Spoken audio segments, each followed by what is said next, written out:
नमस्कार दोस्तों, ocean network में आपका स्वागत है। कल नतीजे आने वाले हैं और किसी को संदेह नहीं रह गया है कि नरेंद्र मोदी ही तीसरी बार देश की कमान संभालने वाले हैं। 1 जून को अंतिम चरण के मतदान के बाद शाम को जो एग्जिट पोल आए थे और अलग-अलग मीडिया हाउसेस के अलग-अलग सर्वे एजेंसियों के 10 से 12 एग्जिट पोल और सबकी दिशा एक, सबकी बेस लाइन 360 और उसके ऊपर।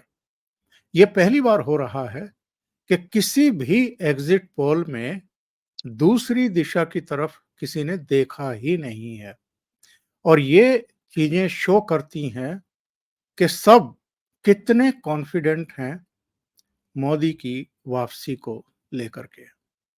आज जिस मुद्दे पर हम चर्चा करेंगे वो ये है कि इस पूरे चुनाव अभियान के दौरान देश के भीतर भी जो ताकतें बैठी हुई हैं और देश के बाहर भी जो मोदी को नापसंद करती हैं या मोदी को सत्ता में नहीं देखना चाहती हैं, वो कितनी डेस्परेट थी कि किसी भी तरीके से बेपटरी किया जाए इस चुनाव को, किसी भी तरीके से एक ऐसा पोर्ट्रे किया जाए नरेंद्र मोदी को, उनकी पार्टी को, कि कुछ तो लोगों का मोहभंग हो। इज़राइल की किसी कंपनी को हायर करके, उसका दुरुपयोग करके एआई के ज़रिए एक पूरा कैंपेन चलाया गया। आप देख रहे होंगे चुनाव के बीच में चाहे यूएस के फॉरेन डिपार्टमेंट के प्रवक्ता का कोई आपत्तिजनक बयान आया हो या जर्मनी से कोई आवाज़ें उठी हों अरविंद केजरीवाल को लेकर के, या ब्रिटेन की एक अदालत ने जो है वो कोविशील्ड को लेकर के कार्रवाई शुरू कर दी, सुनवाई शुरू कर दी और वहाँ से कुछ आवाज़ें सुनाई पड़ने लगी पाकिस्तान की तरफ से और कुछ दूसरी ताकतों की तरफ से भी। और ये तो आप जानते ही हैं, जॉर्ज सोरोस से लेकर के ये खालिस्तानी पन्नू सन्नू पता नहीं कौन-कौन लगे रहते हैं और क्या-क्या करना कराना चाहते हैं। लेकिन आप देखिए पंजाब में कितना पीसफुल इलेक्शन जो है वो कंडक्ट हो गया, कंप्लीट हो गया। ये सब खालिस्तानी-वालिस्तानी बिलों में घुस गए क्योंकि इनको पता है कि कमान तो अभी भी मोदी और अमित शाह के हाथ में ही है, भले ही चुनाव आयोग चुनाव कंडक्ट करा रहा है। तो आज बहुत खास मेहमान मेरे साथ जुड़ रहे हैं, एक ऐसी जगह से जुड़ रहे हैं जहाँ की भूमिका के बारे में भी चर्चा करेंगे और आने वाले जो दिन हैं, जो मोदी 3O होने वाली है, तब चीन का क्या रुख रहने वाला है, रवैया क्या रहने वाला है, कान दबा के बैठेगा, कुछ गुस्ताखियां करेगा, क्योंकि पिछले कुछ समय से हम देख रहे हैं कि हमारी भी और उनकी भी दोनों की सेनाएं आमने सामने खड़ी हुई हैं। उन्होंने भी हथियार इकट्ठे कर रखे हैं, हमने भी कर रखे हैं और हमने सीधा सीधा मैसेज दे रखा है कि आ जाओ, देख लेते हैं। जो गलवान में किया था, जो डोकलाम में किया था, वो तुम्हारे सामने है। और 62 में हारे जरूर थे, लेकिन उसके कुछ ही साल बाद एक पटकी तो हम चीन को दे ही चुके थे उस समय। तो चलिए सीधे जुड़ जाते हैं। मेरे साथ सुमित जैन साहब जुड़ रहे हैं और उनसे चर्चा को आगे बढ़ाते हैं। सुमित जी, बहुत स्वागत है आपका। नमस्कार। सर जय श्री राम। जय श्री राम। कैसे हैं आप और वहां से भारत का माहौल कैसा दिखाई दे रहा है आपको? सर चाइना में बैठकर जय श्री राम का नारा लगा रहे हैं, इसी से आप बहुत समझ सकते हैं कि क्या माहौल है, क्या मूड है और क्या वेट है। आज की रात है भारी सर, और इसी चीज की वेट है कि कल क्या होगा, देखते हैं। और ये सिर्फ मैं ही नहीं, यहाँ की जो गवर्नमेंट है वो भी आंखें लगाकर बैठी है कि क्या होगा, क्योंकि मेहनत इन्होंने भी बहुत करी थी। उसके ऊपर चर्चा करेंगे कि क्या मेहनत करी थी। एक ट्वीट मैं पहले दर्शकों को और आपको पढ़वा देता हूं। ये प्रशांत किशोर का एक ट्वीट है। इन्होंने लिखा था कि अगली बार चुनाव और राजनीति की बात हो तो अपना कीमती वक्त खाली बैठे फर्जी पत्रकार, बड़बोले नेताओं और सोशल मीडिया के स्वयंभू विशेषज्ञों की फिजूल की बातों और विश्लेषण पर बर्बाद मत करिएगा। प्रशांत किशोर ने वैसे पहले ही कह दिया था कि मोदी जी की वापसी हो रही है और उन्होंने ताल ठोक करके कहा था, उन्होंने कहा था कि जितना जनादेश उनको 2019 में मिला था, इस बार उससे ज़्यादा सीटें भारतीय जनता पार्टी को और एनडीए को मिलने वाली हैं और वही अब एग्ज़िट पोल भी शो कर रहे हैं। ये अलग बात है कि कांग्रेस को, आम आदमी पार्टी को, अखिलेश यादव को, कुछ लोगों को अभी भी दिखाई नहीं दे रहा है। मुझे लगता है कि उनको किसी अच्छे आँखों के डॉक्टर से अपना दृष्टि वगैरह चेक करानी चाहिए, कोई अच्छा चश्मा बनवाना चाहिए, जिसमें थोड़ा साफ-साफ दिखाई दे कि हो क्या रहा है और भारत का जनमानस जो है, वो क्या सोच रहा है आजकल। तो ये जो प्रशांत किशोर ने कहा अपने ट्वीट में, इसके पीछे ज़ाहिर है, वो तमाम फर्जी पत्रकार और यूट्यूबर जो चापलूस मंडली में शामिल हैं, कांग्रेस और वामपंथी जिसको इकोसिस्टम कहा जाता है, उन्हीं की तरफ उनका इशारा है और कुछ बड़बोले नेताओं की बात की है, तो बड़बोले नेता भी उस तरफ तो बहुत ही हैं जो बहुत लंबी-लंबी फेंकते हैं। सर, पहली बात आपने बोला चश्मा चेंज करने की ज़रूरत है। इन्हें चश्मा चेंज करने की ज़रूरत नहीं है। जो इनके आस-पास जिनका नाम लिया आपने चाटुकार, जो वहाँ पे उनके पास बैठकर ऐसे-ऐसे इन्होंने भ्रम फैलाए हुए हैं कि ये अगला प्रधानमंत्री तो मोदी तो गए हो। मतलब कि इस तरह की बातें बोलने वाले और वो बातें वो अपने यूट्यूब के या ऊपर या एक्स के ऊपर या फेसबुक के ऊपर हर रोज़ वीडियोज़ बना-बना कर डालते भी थे। वो जो धूल है, जो उन्होंने थोकी इनके ऊपर, वो क्यों? क्योंकि पैसे मिलते थे झूठ बोलने के लिए। सर आप भी वीडियोज़ बनाते हैं, हमें कोई पैसे नहीं देता झूठ बोलने के लिए क्योंकि हम सच बोलते हैं, सच बोलने के पैसे नहीं मिलते, झूठ बोलने के ही पैसे मिल दिए जाते हैं। और ये कैसी-कैसी वीडियोज़ बनाते थे, आपको भी पता है। मोदी तो गया, मोदी डर गया, मोदी भाग गया, केजरीवाल ने मोदी जी को हिला दिया।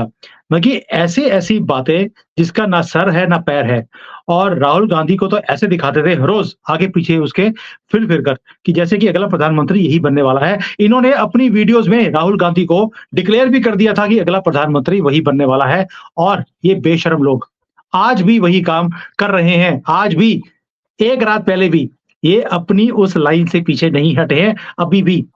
दिखता नहीं है क्योंकि देखना ही नहीं चाहते। और राहुल गांधी या ऑपोजिशन वाले भी अपनी सारी कैंपेनिंग इन्हीं लोगों की आँखों के थ्रू ही देखते हैं। अब ये लोग कौन हैं? बहुत बढ़िया क्वेश्चन है आपका। क्या ये सिर्फ भारत में बैठे हुए ही कुछ पत्रकार हैं या बाहर से भी हैं? जब पूरा इकोसिस्टम ही आपको एक ही आवाज़ सुनाई दे कि हैशटैग क्या है? Rahul is voice of the country. आप सोच सकते हैं? वॉइस ऑफ द कंट्री वो राहुल को बता रहे हैं और बार-बार बोल रहे हैं कि sir you are now on the main stage लोग आपको सुनते हैं, आप ये कीजिए और उसके बाद सभी लोग आपके पीछे लग जाएँगे। ये कौन है?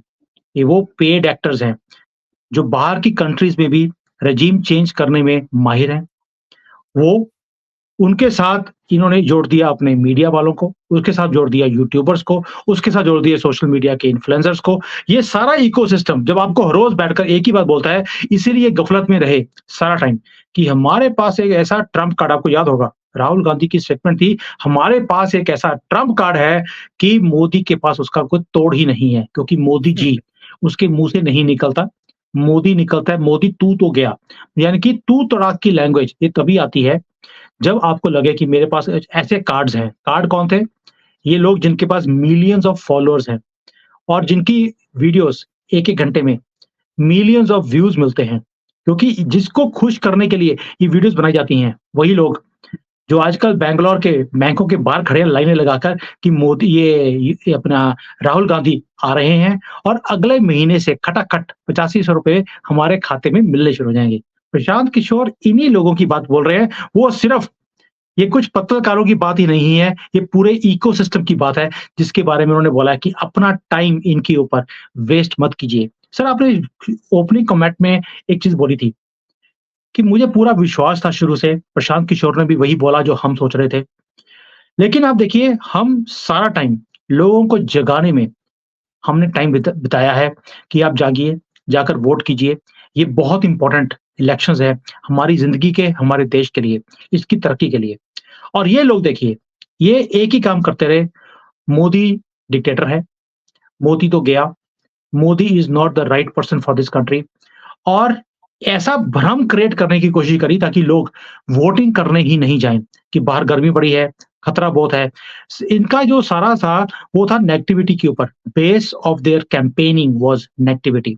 और कुछ ऐसे, मैं अब क्या जानवर का नाम यूँ लूँ, मैं कि मेरे पास मैंने वीडियो भी बनाया है, वो जानवर का नाम लेकर मैं अभी आपके शो के ऊपर नहीं करूँगा।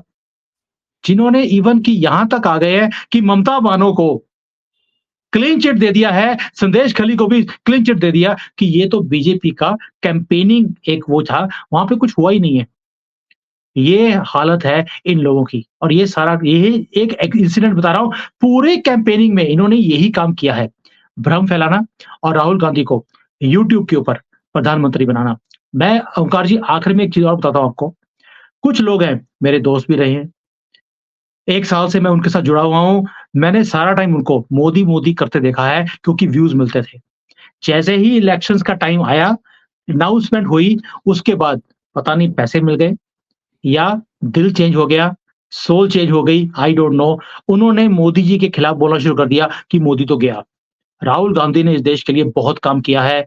और भारत तोड़ो यात्रा में उन्होंने भारत को बहुत अच्छी तरह से पहचान लिया। वो अब वर्ल्ड लीडर के तौर पर उभर कर आए हैं।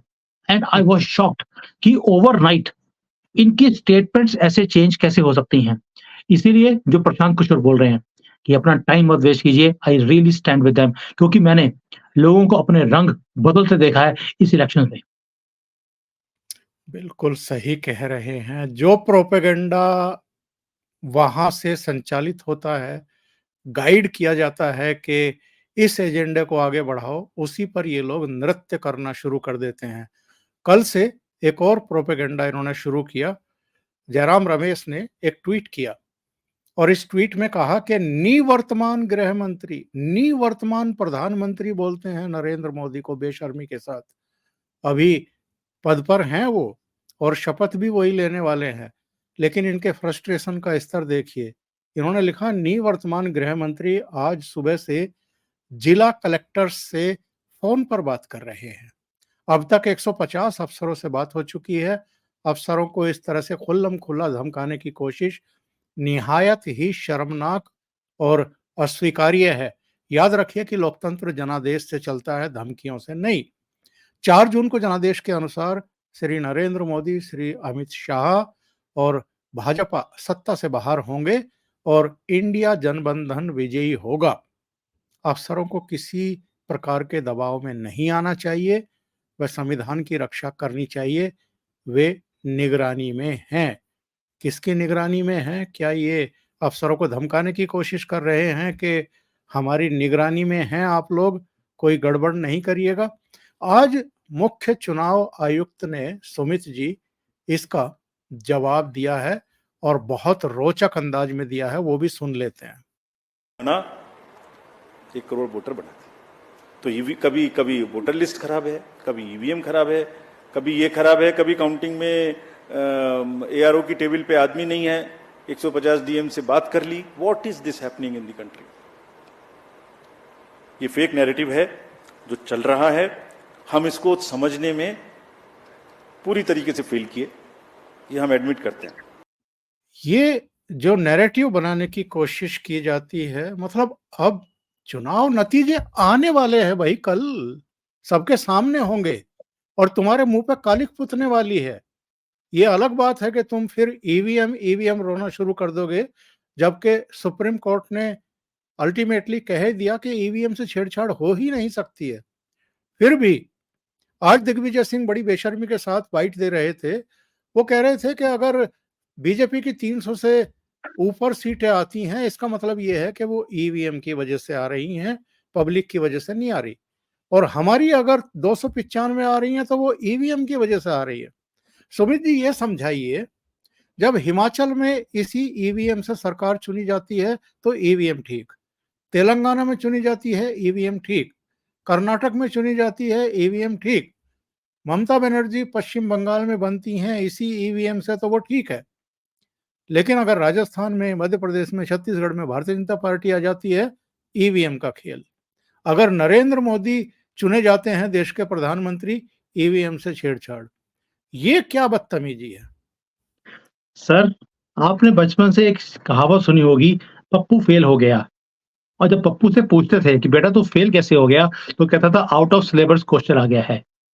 आपने एक बड़ी बात सुना होगा, नालायक बच्चों का यही हाल होता है, वही हाल कांग्रेस वालों का और ऑपोजिशन का भी है।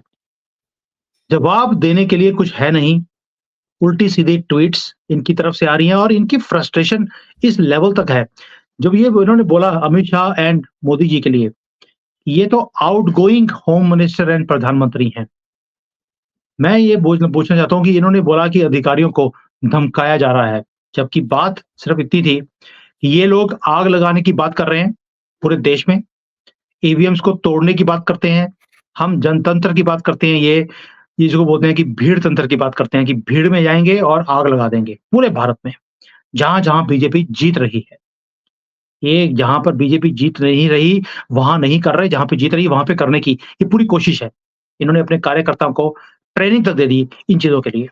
तो धमका कौन रहा है? मोदी जी और अमित शाह या ये खुद? ये हमें भी दिखता है कि क्या हो रहा है। और धमकाने की बात ही अगर करनी है, तो राहुल गांधी की स्टेटमेंट भी है कि 4 जून में अगर मोदी जी जीते ईवीएम में मैच फिक्सिंग के कारण, तो इस देश में आग लगने जा रही है। तो धमकाने की बात शुरू किसने करी थी? आपने। हम तो सिर्फ देश को बचाने की बात कर रहे हैं और अमित शाह ने भी उसी कड़ी में ये सारी बातें करी हैं। As far as EVM is concerned, Omkar ji आपने बोला कि जब ये जीतते हैं तो ईवीएम ठीक होता है, जब हारते हैं तो ईवीएम खराब होता है। ईवीएम क्या मोदी जी लेकर आए थे? इनकी अपनी दादी ही लेकर आई थी। She was the first one जिन्होंने इंट्रोड्यूस ईवीएम को किया था। दैट मीन्स अब ये गालियाँ अपनी दादी को देंगे ईवीएम को इंट्रोड्यूस करने के लिए। तो मुझे लगता है सबसे पहले इनको अपना डीएनए चेक करा लेना चाहिए कि ये आए कहाँ से हैं और ये गालियाँ किसको दे रहे हैं, मोदी को नहीं, अपनी ही दादी को। गालियाँ देने के ऊपर उतारू हो गए हैं क्योंकि सत्ता इसके हाथ से। अलावा इसके अलावा सुमित जी, 2014 में जब मोदी चुने गए थे, तब प्रधानमंत्री कौन था? किनके नेतृत्व में चुनाव हुआ था? कांग्रेस की ही सरकार थी, यूपीए की ही सरकार थी, मनमोहन सिंह बिल्कुल, प्रधानमंत्री थे। बिल्कुल सही कह रहे हो कि 14 में भी जीते हैं, ये हारे हैं, उनकी सरकार के अंडर ही हारे हैं। सर, प्रॉब्लम एक ही है, राहुल गांधी को किसी ने बता दिया है कि इस कुर्सी के ऊपर अगर कोई हकदार है, वो तुम हो। वो किसी और को ना देख सकता है क्योंकि बचपन से एक ही चीज़ सीखी है, ये कुर्सी बेटा तेरी है। और पुत्र मोह में क्या कुछ किया गया है, कितने पैसे, अरबों रुपए बहाए गए हैं इसको प्रधानमंत्री बनाने के लिए। अब उसका जो सपना टूटता हुआ सामने दिखता है, तो उसका और उसकी पूरी टीम का, वो हमारे सब जग ज़ाहिर है, ये क्या हो रहा है। और धमकाने वाली बात, हम धमकाने के ऊपर मैं दोबारा आता हूँ। ओंकार जी, पूरा कैंपेनिंग इनका धमकाने में ही लगा रहा, पूरा कैंपेनिंग। कोई डेवलपमेंट की बात नहीं, अगर मोदी आएँगे, संविधान चेंज हो जाएगा। भई आप करेंगे, आप कुर्सी पे आएँगे, आप 100 बार संविधान चेंज करेंगे तो कोई दिक्कत नहीं है। मोदी जी के पास तो पूरा बहुमत 2014 से लेके 24 तक था। कौन-सा संविधान चेंज कर दिया? कोई भी नहीं। तो ये जो डराने वाला काम है, तुष्टीकरण का काम है, वही तुष्टीकरण की धूल इनकी आँखों के ऊपर पड़ी हुई है, जिसके कारण इन्हें कुछ दिखता ही नहीं है और ये देखना चाहते भी नहीं है। मुझे लगता है कि ये भी हमारी खुशनसीबी है ओंकार जी। ये धूल चटी हुई जो आँखें, ये चश्मे डाल के बैठे हुए हैं, इन्हें दिखता नहीं है और ये उसी में रहें, उसी गफ़लत में रहें, ये हमारे लिए उतना ही अच्छा है क्योंकि आज तो 2024 जीतने वाले हैं।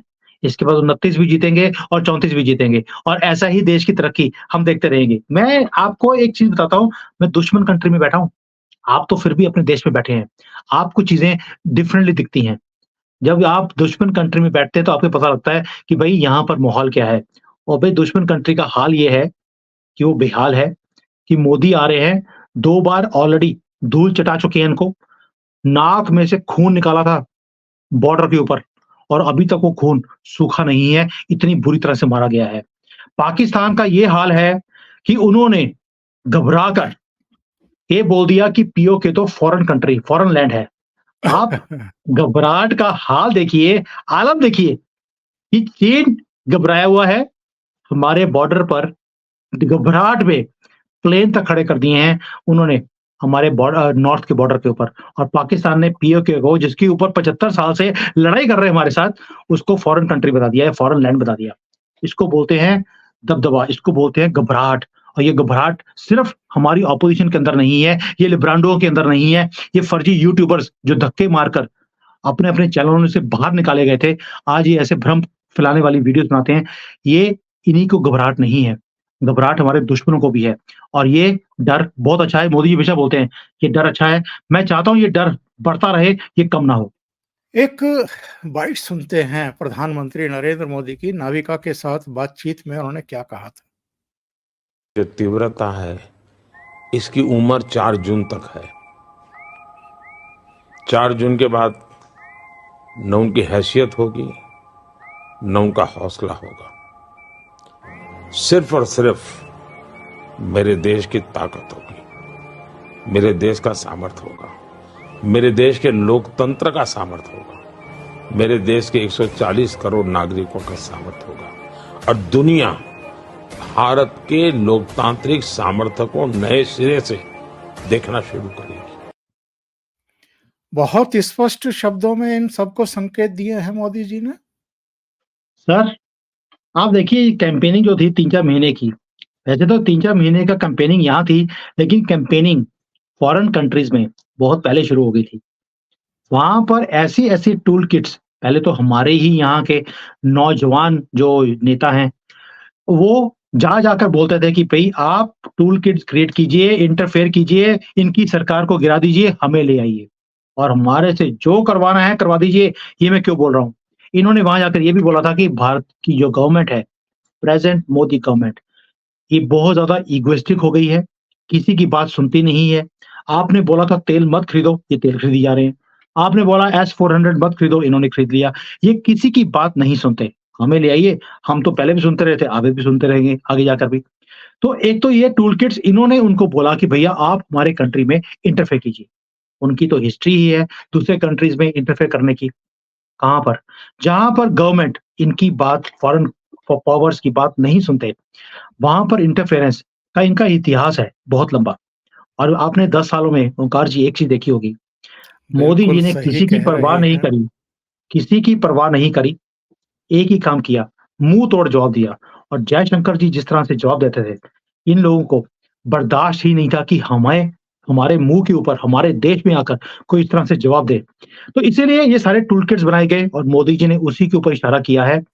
सिर्फ हमारे देश में नहीं, जो देश के बाहर भी ये ताकतें बैठी हैं, जो मुझे और मेरे देश को नीचे दिखाने में लगी रहती हैं। इनकी जो इकोसिस्टम है, इसकी जो जिसको बोलते हैं लाइफ है, वो सिर्फ 4 जून तक है।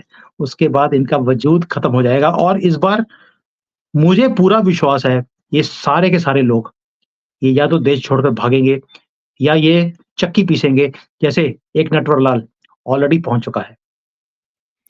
आपका आकलन बिल्कुल 100% सही है और मैं इससे पूरी तरह सहमत हूँ। देखिए मोदी जी ने क्या कहा था दिल्ली की एक रैली में संबोधित करते हुए। गौर भ्रष्टाचारी भी है। ये वो लोग हैं जिनके पास से नोटों के पहाड़ निकल रहे हैं। ये लोग रंगे हाथ पकड़े जा रहे हैं। झारखंड हो, पश्चिम बंगाल हो, सब जगह इनका भ्रष्टाचार खुलकर सामने आ रहा है। यहां दिल्ली में तो हम कट्टर भ्रष्टाचारियों का खेल देख रहे हैं। इन लोगों ने दिल्ली के लोगों को लूटने का कोई मौका नहीं छोड़ा। जो लोग राजनीति बदलने आए थे, आज वो लोग दिल्ली के साथ सबसे बड़ा विश्वासघात करके बैठे हैं। ये इंडी वाले गरीब और मध्यम वर्ग की संपत्ति का एक्सरे करना चाहते हैं। इसलिए मैं भी दिल्ली से पूरे देश को एक गारंटी दे रहा हूं, मोदी पिछले 10 साल मैंने जो किया है उससे भी ज्यादा ताकत से, 10 साल में जो किया है उससे ज्यादा, और मैं छुपाता नहीं हूं, इन भ्रष्टाचारियों की संपत्ति का एक्सरे अब मोदी करेगा। शराब घोटाले की कमाई हो या फिर नेशनल हेराल्ड घोटाला हो, भ्रष्टाचारियों से पाई पाई वसूली जाएगी। जिसने लूटा है उसे लौटाना ही पड़ेगा। और ये जो लुटेरे हैं ना, उनका जिंदगी जेल में जाना तय है दोस्तों। यानी मोदी जी तो साफ साफ इशारा कर चुके हैं कि नेशनल हेराल्ड वाले को भी वहीं जाना पड़ेगा जहां शराब घोटाले वाला पहुंच चुका है। यस सर, और ये जाना भी चाहिए। और मोदी जी की खासियत है, जिससे लूटा है उसको वापस भी करना पड़ेगा। यानी कि जिससे रिश्वत खाई है उसको पाई पाई वापस भी करते हैं, जिसका घर लूटा है, जमीन लूटी है, उसकी जमीन वापस की जाती है। और ये चीज हमने होते हुए देखी है। ये कोई चुनावी सिर्फ एक स्टेटमेंट नहीं है, मोदी जी ने जो बोला वो कर दिखाया। और मुझे पूरा विश्वास है इस चीज के ऊपर कि मोदी जी इस बार इन सारे चोर चक्कों को, ये सब इकट्ठे हो गए, एक दूसरे की जेब में हाथ डालकर इन्हें एक एक करके चुन चुन कर इनके अंदर किया जाएगा। क्योंकि मोदी जी की एक स्टेटमेंट और भी थी, उसको मैं रिलेट करता हूँ कि मुझे अगर 1 लाख और आदमी भी CBI, ED, income tax department में जोड़ने पड़े, मैं जोड़ूंगा और इनको सारे भ्रष्टाचारियों को पैसे निकाल कर मैं लोगों के बांटने वाला हूं। दैट मीन्स मोदी जी का रुख बिल्कुल क्लियर है। अब और मैं सहन नहीं कर सकता, बहुत सॉफ्टनेस दिखा दी। और ये इस बार पहली बार तो सिर्फ जेल के या कोर्ट के चक्कर बार लगाए हैं, इस बार जेल के अंदर होंगे या परमानेंटली होंगे। इन्हें बचाने वाला नहीं मिलेगा। और मोदी जी का ये रुद्र रूप मैंने भी कभी नहीं देखा है, पहली बार मैं देख रहा हूं ऐसे बोलते हुए मोदी जी को। दैट मीन्स पूरे गुस्से में है और एक एक का हिसाब अब लिया जाएगा, इस बार छोड़ने वाले नहीं है। इनकी उल्टी गिनती शुरू हो चुकी है, बस इंतजार कल सुबह का है। कल दोपहर तक तय हो जाएगा कि मोदी जी ही तीसरी बार देश की कमान संभालने वाले हैं। सुमित जैन साहब, आपने इतना समय निकाला ओसीएन नेटवर्क के लिए, बहुत बहुत धन्यवाद आपका। Sir, it's always a pleasure talking to you. Thank you so much. Thank you so much.